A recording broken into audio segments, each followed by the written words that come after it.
You think of Roman power, you see eagles and swords. You picture epic battles. You imagine commanders drinking fine wine from silver cups. Forget that. The real power of Rome wasn't found in a general's tent. It was found in the gut of the common soldier. It was a fuel born of hardship, not luxury. It was a brutal, simple diet that turned men into machines. And he had his rations. Everything else was a distraction.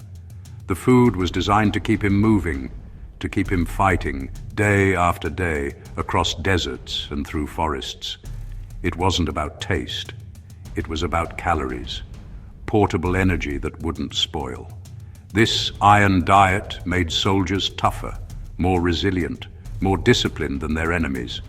Victory was who could still stand after weeks on the march. Modern soldiers know this. Your body is a machine. What you put in determines output. You can't run on empty. The Romans knew this 2,000 years ago. No sports scientists, no nutritionists. Trial and error. Centuries of campaigning. They learned a simple, carbohydrate-heavy diet, best fueled long marches and grueling labor. The heart of the Roman soldier's diet was grain. Nothing was more important. It was the currency of survival on the campaign trail. Each legionary was issued a daily ration, typically wheat. In earlier times, barley, not baked bread, raw kernels. It was the soldier's responsibility to carry it, to guard it, to prepare it, most often made into a thick porridge called Puls, basic, bland, packed with slow-release carbohydrates for a day of hard marching and labor. It was the foundation upon which everything else was built. Preparing Puls was a simple daily ritual. Patera, a small pan to cook. He would grind the grain. With a small hand mill he carried, or shared it with his tent mates. Then he would boil it with water. If lucky, a pinch of salt, or foraged herbs for flavor. Sometimes baked into hard unleavened bread or biscuit, known as panis militaris, hardtack. Durable and easy to carry. Water is life on a military campaign. It can also be death. Rivers, streams, wells. They could be deliberately poisoned by a retreating enemy. Drinking straight water was a gamble an army ravaged by dysentery and disease cannot fight. The Romans had a brilliantly simple and effective solution. It wasn't a fancy filtration system, it was a drink called Posca. Standard issue for the Roman army. A drink of the common man, the soldier, scorned by the elite. As vital as a sword, as vital as a shield. Posca was straightforward, made by mixing cheap wine, vinegar and water. The key was acetic acid from vinegar, which had mild antibacterial properties. Added to questionable water, it killed some pathogens, making it safer to drink. Not perfect sterilization, but far better than nothing. The sharp, sour taste masked stagnant water. After miles of marching, cool Posca was refreshing. It cut through dust and grime better than plain water. Vinegar contained trace vitamins, minerals, including vitamin C. Romans didn't know scurvy science, but Posca helped ward it off. The Roman legionary was a beast of burden. The army's speed came from moving faster and more independently than its opponents. This was possible because each soldier carried a staggering amount of equipment, a load known as the sarcina. This pack could weigh 60 pounds or more. It contained everything to fight, to build a camp, and to survive for several days. The load was carried on a T-shaped pole called a furca, which let him drop his pack and form up for battle fast. The sarcina held his share of the legion's logistical train, his cooking pot, patera, his sickle, a small wicker basket, his entrenching tools, shovel, pickaxe, dolabra, turf cutter. Most importantly, it held his rations. Each man carried several days' worth of grain in a leather sack, saccus. This personal supply was the key to rapid marching. It meant they weren't chained to slow baggage for survival. They could push deep into enemy lands, marching 20 miles a day or more. As long as the man could carry, the army could move. The daily march was a constant state of training, forging stamina and leg strength that made Rome formidable. The Roman military diet wasn't designed by scientists, but it perfectly suited a soldier's metabolic demands. The routine was prolonged, intense physical exertion, up to 20 miles a day, carrying the 60-pound sarcina. At the end of the march, the work wasn't over. They built a fortified camp, digging ditches, raising earth, cutting stakes. The grain-based diet was ideal fuel for this workload.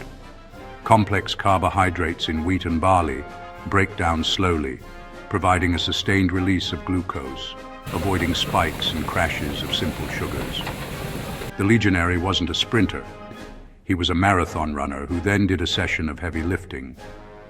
Puls and hard bread powered the march, the camp construction, and the day's other duties. Carbs were primary, but supplements mattered. Soldiers were issued cheese and olive oil. Cheese provided protein and fat for muscle repair. Olive oil added dense calories and doubled for hygiene.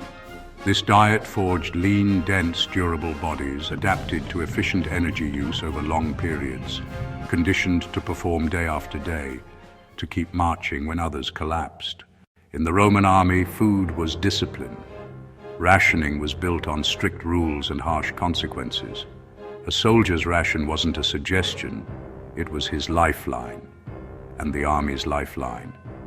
Wasting food wasn't careless, it was a crime against the legion.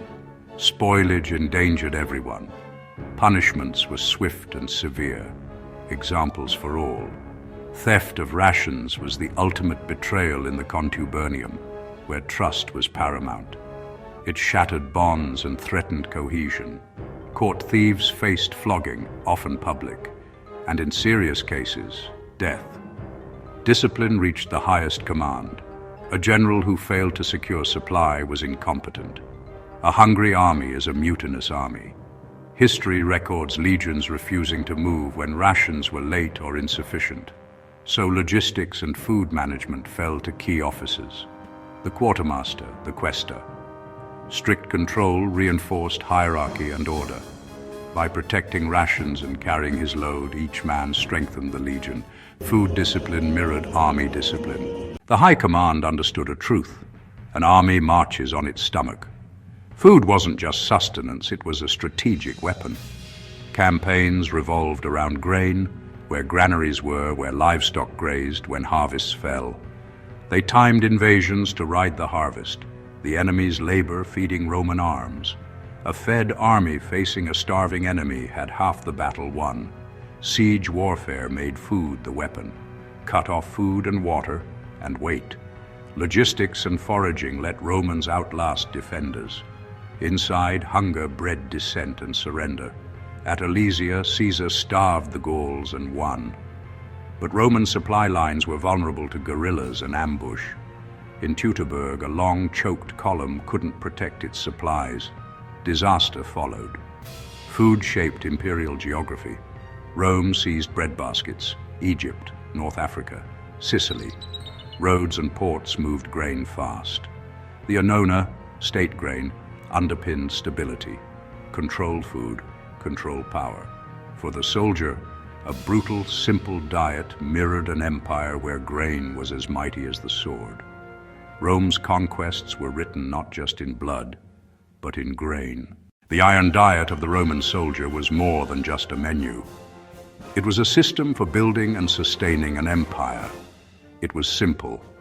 It was harsh. It was brutally effective. This diet was the engine of Rome's war machine. Carbohydrate-heavy grain for endurance, Posca for hydration and health, cheese, oil, created a soldier who could outmarch, outwork, and outlast any opponent. It wasn't about comfort or culinary pleasure. It was about raw, relentless efficiency. Performance nutrition, centuries ahead of its time. Strength lay in simplicity and discipline.